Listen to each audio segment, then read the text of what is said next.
श्री कृष्ण गोविंद हरे मुरारी, हे नाथ नारायण वासुदेव, हे नाथ नारायण वासुदेव, हे नाथ नारायण वासुदेव।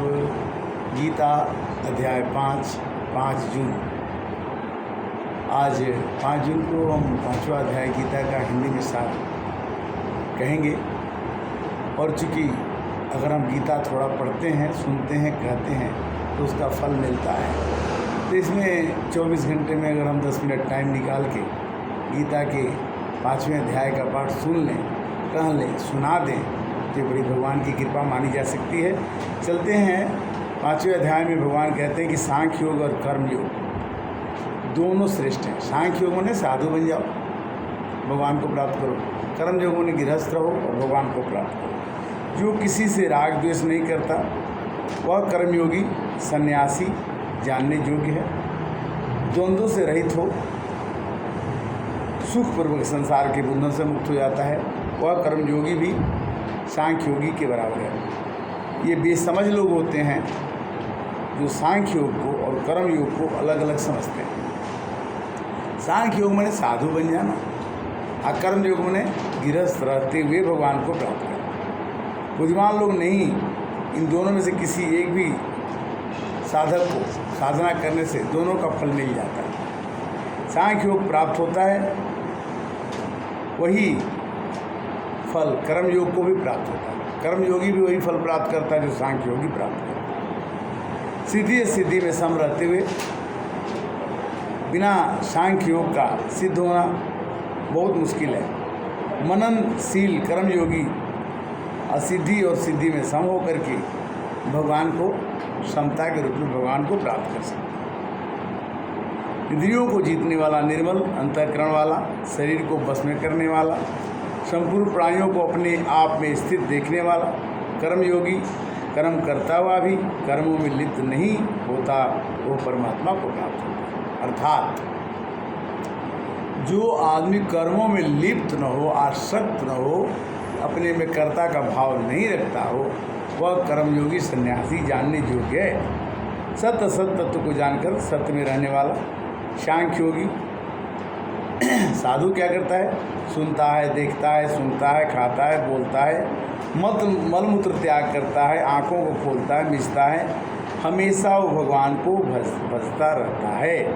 और ये वो समझता है कि ये मैं नहीं करता हूँ, उसमें कर्ता का भाव नहीं रहता है, वो सन्यासी सांख्य योगी कहलाता है। और भक्ति योगी आसक्त त्याग करके संपूर्ण कर्म को भगवान में अर्पण करके कर्म करता है। जो भक्ति योगी होता है वही कर्मयोगी होता है जो अपने कर्मों को भगवान को अर्पण करके करता है। वह भी जल में कमल के पत्तों की तरह से पापों को करने में लिप्त नहीं होता। पाप उससे होंगे किंतु उसमें लिप्त नहीं होगा। कर्मयोगी इंद्रियां, शरीर, मन, बुद्धि और ममता को न करके फलाशक्ति त्याग करके केवल अंतःकरण की शुद्धि के लिए कर्म करता है। बिना कर्म किए हम नहीं रह सकते, इसलिए कर्म करना ही है। परम शांति को प्राप्त होता है। जो योगी नहीं है वह कामना के कारण कर्म के फल में बंधन में आसक्त है। जो योगी नहीं है वो कर्मों के फल को चाहेगा और उसमें फंस जाएगा। भगवान न किसी से कर्म करवाते हैं और न किसी कर्म के फल के संबंध को जोड़ते हैं, परंतु मनुष्य अपने स्वभाव से ही कर्म करते हैं और अपने आप को कर्मों का कर्ता मान करके कर्म के फल के साथ अपना संबंध बिठा करके दुखी और सुखी होते हैं। सर्वव्यापी परमात्मा किसी के भी पाप और पुण्य को ग्रहण नहीं करते। भगवान पाप पुण्य को ग्रहण नहीं करते। अज्ञान के द्वारा स्वरूप ज्ञान ढका हुआ हो, जीव मोहित हो जाता है, अपने को कर्मों का कर्ता और भोक्ता मान लेता है, जिससे वे जन्मते और मरते रहते हैं और ये जीवन की श्रृंखला चलती रहती है। जिन्होंने ज्ञान के द्वारा अपने अज्ञान का नाश कर दिया, ज्ञान होगा तो अज्ञान अपने आप नाश हो जाएगा। जैसे सूर्य की तरह ज्ञान उनको कृतत्व भोक्तृत्व परमात्मा प्रकाशित करता है, जैसे सूरज को भी प्रकाशित करने वाला भगवान है, उनको परमात्मा का अनुभव करा देते हैं कि मैं ही आपको प्रकाशित करा। जिसकी बुद्धि और मन तदाकार हो जाता है, जिनकी स्थिति परमात्मा तत्व में है, जो परमात्मा के परायण हैं, जो पाप पुण्य से रहित हैं, वही परमात्मा को प्राप्त होते हैं और उनका पुनर्जन्म दोबारा जन्म नहीं होता। वे तत्व के महापुरुष बिना विद्या विनय संपन्न चंडाल को, ब्राह्मण को, गाय को, हाथी को, कुत्ता में एक समान रूप देखते हैं। जिसका मन सर्वथा क्षम्यावस्था में परमात्म तत्व में स्थित हो गया है, उन्होंने वही संसार को जीत लिया। वे संसार में ऊंचे उठ गए, कारण कि वह निर्दोष और सम है, इसलिए वे समरूप ब्रह्म में स्थित हो। व्यवहार में प्रिय और अप्रिय, अनुकूल और प्रतिकूल परिस्थितियाँ प्राप्त होने पर जो आदमी हर्ष और शोक नहीं करता, वह मोह रहित स्थिर बुद्धि वाला, ब्रह्म को जानने वाला मनुष्य परमात्मा में स्थिर रहता है। ज़्यादा खुशी हो तो ज़्यादा खुश मत हो जाओ, ज़्यादा दुख हो तो ज़्यादा दुखी मत हो जाओ, सम्य अवस्था में रहो, समान अवस्था में रहो, तभी भगवान आपके अंदर निवास कर सकते हैं। जो बाह्य पदार्थों की आसक्ति नहीं करता, पहले अपने आप में स्थित सात्विक सुख को प्राप्त कर लेता है, वह परमात्मा के साथ एक अच्छे सुख प्राप्त करता है। जो अपने को कर्ता नहीं मानता, जो अपने सुख दुख से अपने को दूर मानता है, वह हमेशा परमात्मा में स्थित हो जाता है। जो मनुष्य शरीर छूटने के पहले अपने काम को, क्रोध के वेग को सहन करने में समर्थ हो जाता है, यानी काम क्रोध के वेग को उत्पन्न ही नहीं होने देता, वही मनुष्य जीवन में सुखी है। काम का वेग रोकना, क्रोध का वेग रोकना मनुष्य, सुखी मनुष्य की यही निशानी। काम क्रोध का वेग न उत्पन्न होने के उसको परमात्मिक सुख मिलता है। अगर काम में वेग न उत्पन्न हो और क्रोध में वेग उत्पन्न न हो तो मनुष्य को परमात्मा का सुख मिलता है और परमात्मा तत्व में रमण करता है, उसका ज्ञान सदा अलुप्त रहता है, वो ब्रह्म स्वरूप को प्राप्त हो जाता है। जिनके मन की सब दुविधाएं मिट जाती हैं, जिनके सब पाप नष्ट हो जाते हैं, वही पुरुष विवेकी होकर के ब्रह्म को प्राप्त होता है। जो आदमी काम क्रोध सर्वथा रहित हो, जिसका मन अपने बस में हो, जो स्वरूप संस्कार किए हुए होते हैं, ऐसे सांख्य योगी जीते जी और मरने के बाद भी निर्वाण को प्राप्त करते हैं।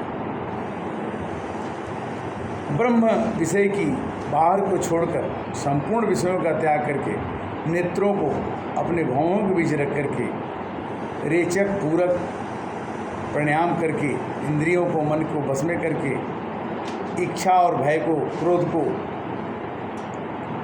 रहित होकर के भगवान मनुष्य सदा मुक्त का अनुभव कर सकता है। अंत में भगवान कहते हैं कि जो मुझे संपूर्ण लोकों का महान ईश्वर मानता है, जो संपूर्ण यज्ञ तपों का भोक्ता जान लेता है, दृढ़ता से मान लेता है, वह अपने को कभी भोक्ता नहीं मानता, उसे परम शांति प्राप्त है। भगवान ही भोक्ता है, भगवान ही करता है, इसलिए अपने में कृतत्व की भावना है और कर्ता का भावना है, भोक्ता का भावना है। भोक्ता भी हम हैं, किंतु बिना भगवान के हम भोक्ता नहीं हो सकते। खाना आ गया, अगर हाथ नहीं है तो मुंह के पास कौन ले जाएगा? अगर मुंह के पास चला भी गया, दांत नहीं है तो कौन खिलाएगा? दांत है, अगर खा लिया और पाचन संस्थान खराब है तो भी कोई खाना नहीं पच सकता है। अगर पाचन संस्थान ठीक है और आपके सेंस काम नहीं कर रहे हैं तो भी आप नहीं खा सकते हैं। तो सब ही नचावत राम गोसाई, अपने रहत लकुट की नाई। अपने अंदर कृष्ण भाव, भक्ति भावना को जागृत करके मनुष्य बहुत कुछ प्राप्त कर सकता है। श्री ज्ञानानंद जी महाराज कुरुक्षेत्र वाले कहते हैं कि श्री कृष्णमय जीवन बना दो, हर घर में गीता कर दो, हर के मन में गीता को प्रचार कर दो। तो गीता का प्रचार हम कहते हैं कि करे तो कौन करे? कोई तो होगा जो इस दीप को जलाएगा। अगर हमने आपसे ये गीता कह दी तो आप इसे दूसरे से कैसे कहेंगे? आप इसको इस YouTube के द्वारा हम आपके पास पहुँचे हैं, इसको आप दूसरे को भेज करके आप इस गीता को प्रचार करके भगवान के परम सुहृद बन सकते हैं और आप अपने जीवन को सफल बना सकते हैं। मनुष्य को सफल बनने के लिए भगवत कृपा, भगवान की कृपा बहुत ही आवश्यक है। गीता एक ऐसा ग्रंथ है जो मनुष्य के जीवन को तकलीफ़ों से दूर कर रहे हैं। गीता के साथ जीना सीख लो, जीवन आसान हो जाएगा। पहले तो आदमी गीता पढ़ता नहीं है, गीता संस्कृत में होती है। इसके अलावा हमने अभी शुरू किया है कि गीता के हर एक अध्याय को 1 तारीख को पहला अध्याय, 2 तारीख को दूसरा अध्याय, 3 तारीख को तीसरा अध्याय, 18 तारीख को 18वां अध्याय हम गीता का कहेंगे। और इसके कहने से हर एक आदमी को हर एक दिन ये गीता पढ़ने का चांस इस YouTube के माध्यम से आप सब्सक्राइब करके इसको आप सुन सकते हैं। सुनने के बाद इसको पढ़ते पढ़ते, हिंदी में सुनते सुनते आप इसको संस्कृत में खुद पढ़ने लगेंगे और गीता आपके जीवन का अंग बन जाएगा। जिस दिन गीता आपके जीवन का अंग बन गया, आपके जीवन की खुशियाँ दिन दूनी रात चौगुनी हो जाएंगी। गीता है क्या? गीता भगवान के द्वारा गाया हुआ गीत है जो 5500 वर्ष पहले गाया हुआ और आज भी उसका वही महत्व है।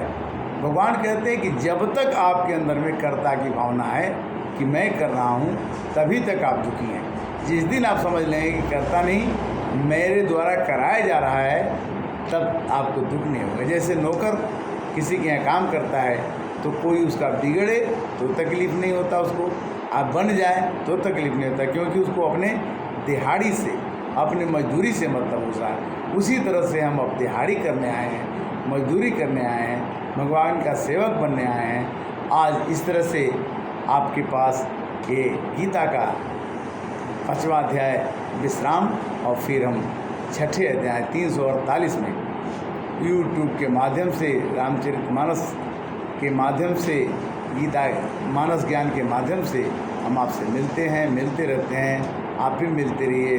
आप तो बहुत YouTube चैनल देखते हैं, किंतु ये ज्ञान का चैनल, ये गीता का ज्ञान का चैनल आप सुन करके दूसरे को समझाएं, बुझाएं, घर में इस गीता को लाएं तो बड़ा ही आनंद आएगा। तब तक के लिए श्री कृष्ण गोविंद हरे मुरारी, हे नाथ नारायण वासुदेव, हरे कृष्णा।